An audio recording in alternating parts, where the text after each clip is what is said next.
We start with 1 hour chart. First of all, if you refer to our analysis in my last video when the price was within this move, I mentioned that we can expect we want the price to drop before we look for the reversal, and this is what we get. Anyway, there was no trade setup based on 1 hour unless someone trade based on lower time frame, and no one see what's the next, whether this is the start of the reversal or still we can expect this one to a deeper to a correction similar to what we get here for one more drop. Okay, in this case, we move to higher time frame, we move to daily chart. And based on daily chart, we're looking for this correction. That means we can put this one relative to any of this. And we can expect this one turn to a deeper correction, but any reversal for long-term trade, we will be more interested to look for buy. And even if we move to forward chart, as we can see based on forward chart, this correction relative to this, we get the last move, the price broke the previous low. That means if we get any reversal, we can look for trade, but still we can expect this one turn to a deeper correction. That's why if we move to 1 hour chart, all right.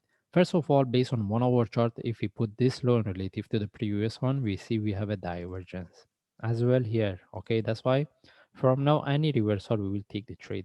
Okay, this is the reasons why we wanted the price to give us one more drop.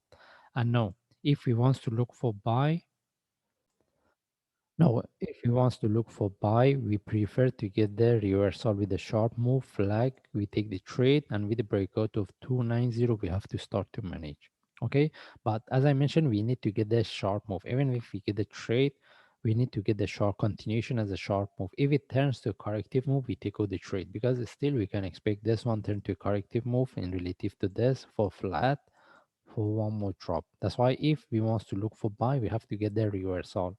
Simply we cannot buy. Okay, and if we see the raise move is really corrective, for sure we can get one more drop. But do we need to look for sell?